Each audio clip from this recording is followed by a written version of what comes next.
Welcome on my YouTube channel. आज मैं आपको DSSB 2015 का कंपलसरी पेपर का हिंदी का सेक्शन सोल्व कराऊंगी।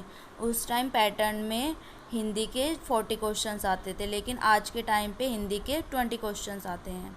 आइए देखते हैं। हम सबसे पहले एक गद्यांश दिया गया है हमें। निम्नलिखित गद्यांश को पढ़कर पूछे गए प्रश्नों के उत्तर दीजिए। अभी गद्यांश क्या है कि प्राचीन काल में मानव को कपास और कपड़े के लिए कताई बुनाई का ज्ञान नहीं था, इसलिए वह वृक्षों की छाल और पत्तों से अपने शरीर को ढक लेता था। वृक्षों की डाल पर, वृक्षों के नीचे या किसी पर्वत की ओट पर सो जाता था। समय बीतने पर मानव ने अपनी सुरक्षा और सुविधा की बात पर विचार किया। एक दिन उसने अचानक दो पत्थरों के टकराने से आग की चिंगारी निकलते देखी। धीरे धीरे आग का उपयोग वह जान गया। तब से वह मांस को भूनकर खाने लगा। धीरे धीरे पत्थर के स्थान पर कांस्य और लोहे के हथियार बनने लगे, इसलिए इस युग को कांस्य युग कहते हैं। इसी युग में मानव ने खेती करना भी सीख लिया। कालांतर में पहिए का आविष्कार हुआ। वस्तुतः यह विश्व का सबसे महत्वपूर्ण आविष्कार था। इसी के कारण मोटर, रेलगाड़ी, वायुयान तथा अनेक प्रकार की मशीनों का उपयोग शुरू हो गया। ये पैराग्राफ तो मैंने ऐसे ही पढ़ दिया शुरू में, लेकिन आपको सिर्फ क्वेश्चंस पे ध्यान देना है। जो क्वेश्चंस पूछा गया है उसी से रिलेटेड लाइन ढूंढनी है। अब पहला क्वेश्चन क्या है कि प्राचीन काल में मानव कहाँ पर सोता था। अब मैंने पहले ही पैराग्राफ में पढ़ लिया है कि प्राचीन काल में मानव वृक्षों के नीचे सोता था। वह वृक्षों की छाल और पत्तों ये रहा कि वृक्षों की डाल पर, वृक्षों के नीचे, पर्वत की ओट में सो जाता था। तो इसका आंसर हो गया फर्स्ट, वृक्षों के नीचे। आग का आविष्कार कैसे हुआ था। आग का आविष्कार हुआ था दो पत्थरों के टकराने पर निकली चिंगारी से। ये भी आपको पैराग्राफ में मिल जाएगा आसानी से, और ये वैसे भी कॉमन क्वेश्चन से है तो आपको वैसे भी पता होगा। कांस्य के हथियार बनने से पाषाण युग समाप्त हो गया, और जिस युग का सूत्रपात हुआ वह था कांस्य युग। कांस्य के हथियार पाषाण युग के बाद जो युग आया था उसको कांस्य युग कहा जाता है। मानव ने खेती करना किस युग में सीखा था। मानव ने खेती करना कांस्य युग में सीखा था। पहिए के आविष्कार से सबसे बड़ा क्या लाभ हुआ। पहिए के आविष्कार से सबसे बड़ा लाभ ये हुआ कि आधुनिक मशीनें और परिवहन के साधन बनने लगे। निम्नलिखित वाक्यों में से किसमें पूर्वकालिक क्रिया है। अब पूर्वकालिक क्रिया क्या होती है पहले देखते हैं कि पूर्वकालिक क्रिया किसमें है। पूर्वकालिक क्रिया है उसने नहाकर भोजन किया। पूर्वकालिक क्रिया ये होती है कि जब कर्ता एक क्रिया को समाप्त करके दूसरी क्रिया को करना प्रारंभ कर देता है, तो पहली क्रिया को पूर्वकालिक क्रिया कहते हैं। जैसे कि उसने नहाकर भोजन किया, इसमें कर्ता ने दो काम किए, पहले तो नहाया और फिर उसके बाद भोजन किया, इसलिए इसमें पूर्वकालिक क्रिया है। तो इसमें जो पूर्वकालिक क्रिया अगर हमें अंडरलाइन करने के लिए आ जाएगी, इनमें से पूर्वकालिक क्रिया कौन सी है, तो हम नहाकर, क्योंकि पहला कार्य उसका क्या था, नहाकर, उसने नहाकर भोजन किया, तो इसमें पूर्वकालिक क्रिया हुई। ऐसे हम कोई और एग्जाम्पल भी ले सकते हैं, जैसे सीता खाना खाकर सो गई, तो इसमें पूर्वकालिक क्रिया क्या हो गई, खाना खाकर। अत्यधिक क्रोध करना। अत्यधिक क्रोध करने का क्या अर्थ होता है। अत्यधिक क्रोध करने का अर्थ होता है आंखों में खून उतरना। ये मुहावरा इसके लिए प्रयुक्त किया गया है। और जो ये पहले दिखाए गए हैं आंखों में गड़ना, आंखों में गड़ने का क्या अर्थ होता है, यानी कि अत्यंत प्रिय हो जाना, किसी का अत्यंत प्रिय हो जाना। जब हम किसी के आंखों में गड़ जाते हैं यानी कि वो हमें बहुत अच्छा लगता है। आंखों का काटा, आंखों के काटे का अर्थ होता है दुश्मन। आंखें चार होना मतलब प्रेम होना। पुल्लिंग स्त्रीलिंग शब्द युग्म की दृष्टि से कौन सा युग्म अशुद्ध है। इसमें अशुद्ध है पहले वाला, कर्ता कर्त्री, जबकि कर्ता का स्त्रीलिंग क्या होता है, कर्त्री। ऐसे बनेगा। निम्नलिखित में से कौन सा शब्द युग्म गलत है। अब इसमें से गलत देखना है। पहले हम देखेंगे कि क्या रिलेशन दिया गया है।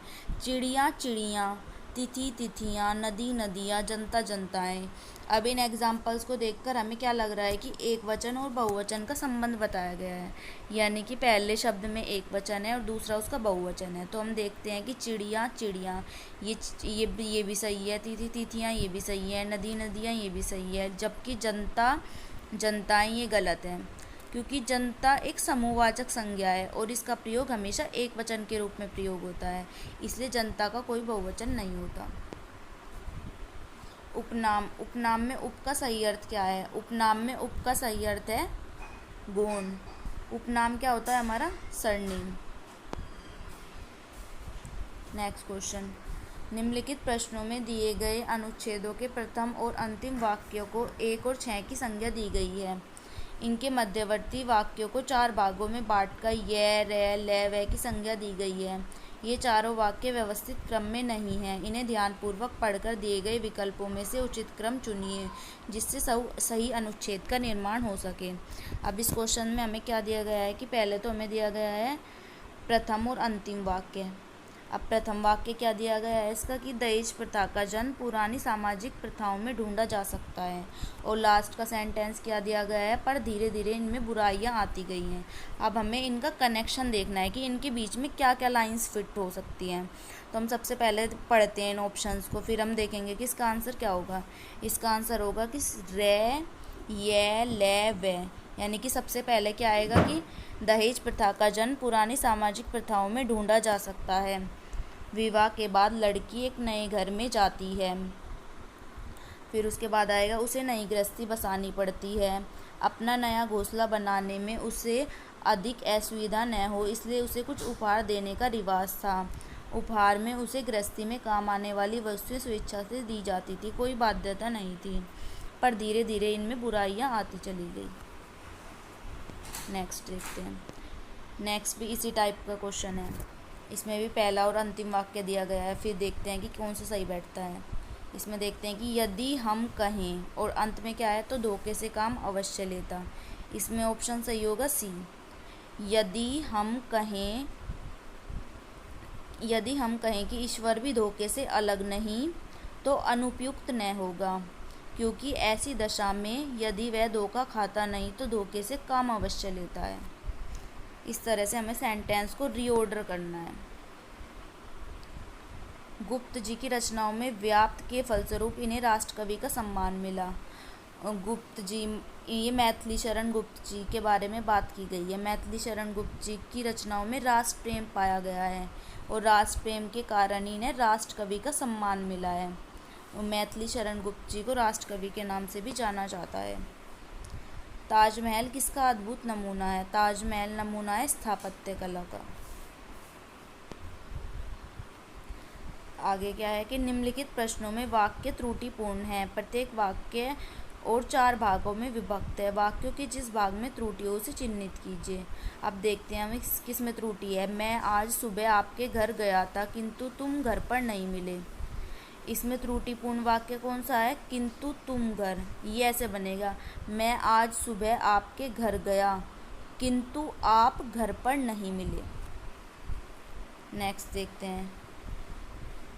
कल जो आदमी आपने बुलाया था वह आज आ गया है। इसमें त्रुटिपूर्ण वाक्य है पहला, ये बनेगा कल आपने जो आदमी बुलाया था वह आज आ गया है। अशुद्ध वर्तनी वाला शब्द है। अशुद्ध वर्तनी वाला शब्द कौन सा है इसमें? ये शतग्नि। ये कैसे बनेगा? ये ऐसे बनेगा शे ते घे नी, ऐसे बनेगा। अब फिर पूछा गया है अशुद्ध वर्तनी वाला शब्द इसमें है विशिष्टाद्वैत, क्योंकि विशिष्टाद्वैत नहीं होता, ये होता है विशिष्टाद्वैत। आएगा यहाँ पे, इसलिए ये अशुद्ध वर्तनी वाला शब्द है। समाचार सुनकर उसके होश उड़ गए। वाक्य में प्रयुक्त होश शब्द का बहुवचन में प्रयोग किस विशेष स्थिति में हुआ है?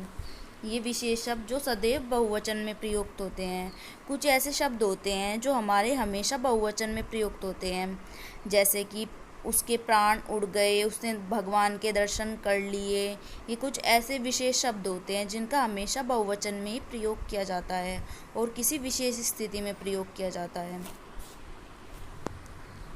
किस शब्द में हार प्रत्यय नहीं है? इसमें हम देखते हैं कि हार प्रत्यय किसमें नहीं है। इसमें हार प्रत्यय नहीं है लुहार में।